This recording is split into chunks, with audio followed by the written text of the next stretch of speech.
ሰላም ሰላም ቤተሰብ ዛሬ ቭሎግ ጀምረናል ልንል ነው እንደዛ አሻማ ወርዱፍቶota koo nageenya isiniif haa ta'u har'ame oolmaa keenya guyyaa har'aa isinitti agarsiifnaa waliin makaatuma daa'ima keenya faana mi'arraa dhiquurraan ka'a qursiin hin dhiise viidiyoon hin dheera ta'e for example mi'arraan ka'a jedheen ka'e garuu viidiyoo kana like share godhaa daraa keessan nu jajjabeessaa yaadaaf gaafii qabdan lafa nu godhaan jedha. Viidiyoon dura jammare narkaa badee saamin naalaa tuqeetee jechuudha. Burcuqqoota midhaamina dursa dhiqee jechuudha lammaayyuu. Anyways baay'ee ariitiidhaan mucaa ishee xiqqoo waan irraa fifadheef mi'oota dhiqaa jechuudha. Samoona iddootti deddeebina waan ta'eef dhugaa dubbachuuf kan guyyaa guutuuti kun kan galgalaa kan ganamaa jedhee waan ta'eef baay'eedha miini jechuudha. Anyways daddafee mi'a kana nan dhiqaa oolmaa amma guyyaa guutuu nafaana ta'a adaraa keessan immoo laayikiin dhiisinaa viidiyoos naa laaluun dhiisinaa warri saaqxanii ilaaltanii nagaas immoo isin hin gaafanne nageenyi waaqayyoo jaalalli waaqayyoo iddoo jirtan gola jirtanitti isin faana ta'u nagaansaa yoo nama faana ta'e humtuuyyuu namatti hin hir'atu waamti biyya lafaa yoo iddoodha yoo siqee kanaaf haati saamii har'a olmaa isinitti agarsiisuuf kaati jechuudha. Mi'a koodhan dhiqaan jira. Viidiyoon gaanii dheerata xiqqoo obsaan na laala. Gara dhumaatti hojii baay'eetu jira. Mi'atti yoo viidiyoon dheerate illeeni ispiidirrallee gochuu danda'a yoo viidiyoon kun dheerate jechuudha. Hin daddafa jechuudha. Yeroo baay'ee akkaatimaa jarjartee haasofta yoo namoonni baay'een ispiidii wanti itti dabalaniif hir'isan waan jiruufi akka daqiiqaan gabaabbatuuf yeroo tokko nan jarjarsaa jechuudha. Isa kana mi'a dhiqeen xumuree isinitti deebi'a jechuudha. Miini baay'ee waan ta'eef Saamu'eel kun akka kanan na rakkisaa waanan godhu isin jedhan haana ta'a lala Saamii amma harka isaa urgufee maalan buta jechaa jiran maalin butu jedha malaan indaanqoo ushu jedha akkanaan isa biraan nariine jechuudha. Amma gaa duraan viidiyoo tokko na balleessi waaqa burcuqqoota naan dhiqu lama zabzafaa keessa jijjira. Dhiqeetiyyuu baase kunnu mazabzafaa caccaba sana keessa akka cobuufan achi naqe. Anyways kunoo karaa siifachi maaluman tuqa jedha. Ani deemin jedhaan immoo na didee ilaannaan ofirraa doorsisu waan inni godhu sim jedhatu malaalasin.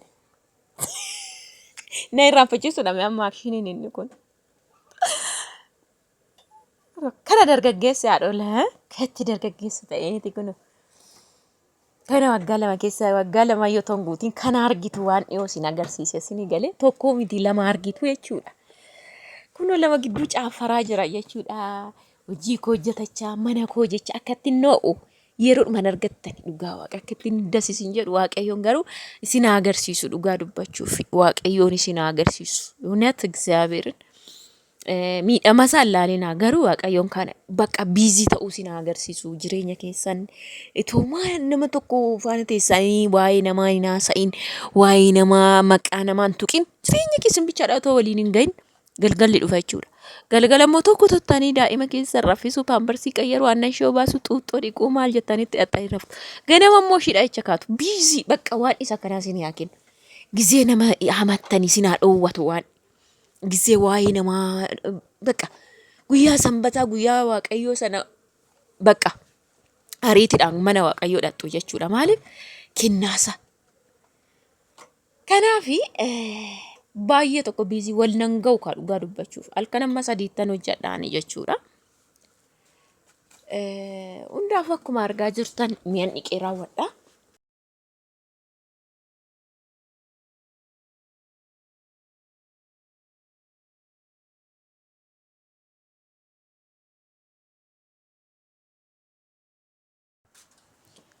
Kunoo gidduudhaan harka kaa nan ari'ammooni fuulee tokko bira kaa'e waan inni godhu diraamaan argitu sinu kun tannaa baay'eechi si keessurumaan naan jedha.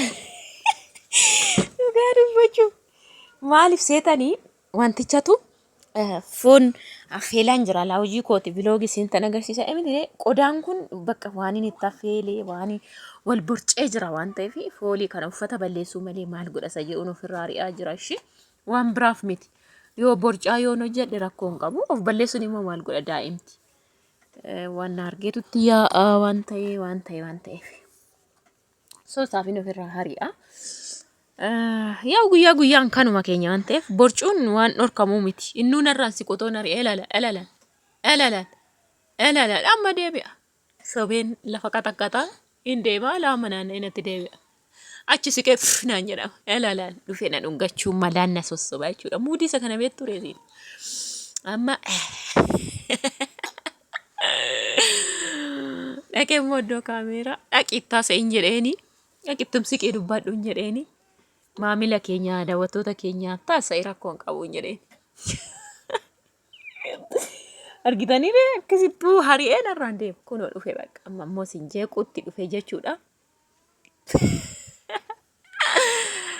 Akka kanatti ol laga maalumaafuu.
Masha Allah haala kanaan dhiqee fataa godhe kun amma kan miini kan guyyaa kaleessatti dhugaa dubbachuuf ganaman ka'ee dhiqee malee jechuudha. Amma kana dhiqee ka'ee walirra naqee baay'eedha dhugaa dubbachuuf burcuqqoonni jala saanotaa jiru as jala saanota meeqa jira argaa jirtu. Akka kanatti saanii koo raawwadhe keessaa cophee mazabzafoota keessa nannaqee absiitillee buusaa jira mana keessatti istoofii achi immoo kushiina shiddoon daanqootti foonillee irra godhee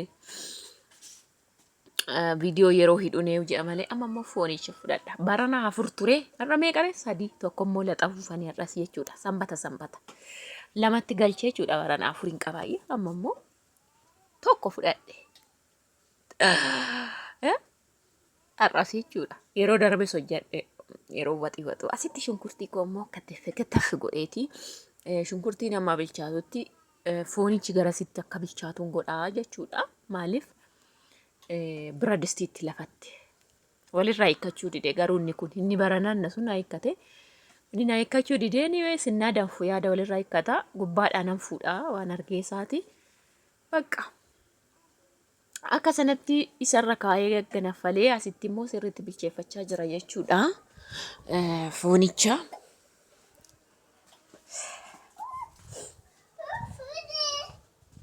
akka kanatti qoqolla'aa jira jechuudha. Egaa akkuma argaa jirtan asitti qolla'aa immoo jira. Absitti sitti buusee banagaraachin laayoo viidiyoon muluun viidiyoon hin dheerata waan ta'eef gaggabaabseen isiniif hinyuu jedha jechuudha.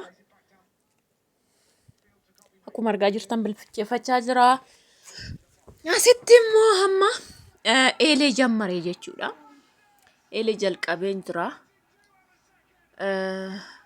Banagaraachuu laa bijaamaa beekesi hin kaawwadhu bartanii dhugaa hin suuqqata namni bukkeetiin hin namni adiqu akkan cinciin qaba gizee meeqan kufee oolee jechuudha. Anyways biddeen ammoo asitti tolchuutti jammaree jira. Biddeen asitti hojjechaa jira. Akkuma argaa jirtanii kun hundi guyyaa guyyaan hafuu biddeen sanatu tolchuun guyyaa lamaanii maleedha. Haadha daa'imaa taatanii gaa kunoo kanatu jira dadhabbiin dhugaa dullooman jira duddi qal'aanii nan dhukkubsum dhugumaa dubbachuu fi waan dudda jabeessus natti ma bazzi aggaxaamii yoonaallee numan fayyadamaa umaa hojii natti baay'ate hojii fi daa'ima faana dhugaa qaba dugdis illeen garuu dhiisi.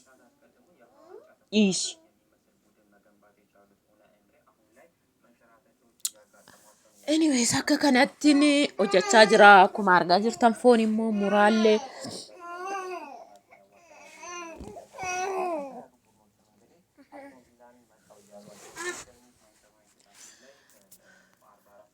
Hojii hunduma keessaa kan na tursiisu maanni seetanii eelee gaafa tokko tokko sa'aatiin amma fakkeenya sa'aatii galgala 12 ta'uu lakkooftan sirrii miti jechuudha. Humni isaa baay'ee dadhabaadha.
Akkuma argaa jirtan gaa hundaafuu biddeen sharaatumaan jiraatti fufeetii.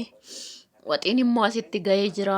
Barana allicaa mannaa diimaa fi xibsiin hojjedhee mitire. Har'a immoo dinnicha foon faana fi waxii diimaan hojjedhee gara dhumaan argitu. Har'a immoo akkasittiin hojjedhe jechuudha jijjiireeti. Waxii diimaa fi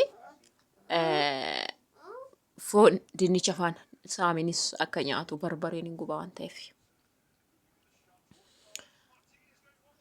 Haaluma kanaan kun akkuma argaa jirtanii waan hundumaa fixee gaggabee du'e isaati 9 ta'eera. Dinnicha foon faana waxii diimaa jechuudha.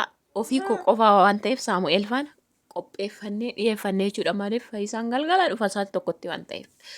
Biddeen dhiyeeffannee waxii keenya dhiyeeffannee yeroo darbee dinnicha otoo hin taane xibsii fi fooniin hojjedhee foon diimaa waxii diimaa jechuudha. Har'a garuu dinnicha foon wajjinii fi waxii diimaan hojjetadhee misaa koo dhiyeeffadhee kana fakkaata olmaan koo gimmaashti isaatu viidiyoon hin waraabamnetu argitanii waan hojjechaa oole. Anyways ammanniyyuu hin gaadhi isiniin jedha. Taariiffatayyuu ganaallee waan xixinnoo ijoolleen eenyu jedhamee cuun danda'a namana gin amma sa'aatii 9 baay'een kirkireeyyuu dhugaa dadhabee jechuudha. Kana fakkaata laayikiin keessan nu biraan hafini yaadaaf gaaffii qabdan nu barreessaa daraa keessan viidiyoo si ilaalaa isiniin jedha. Baay baay.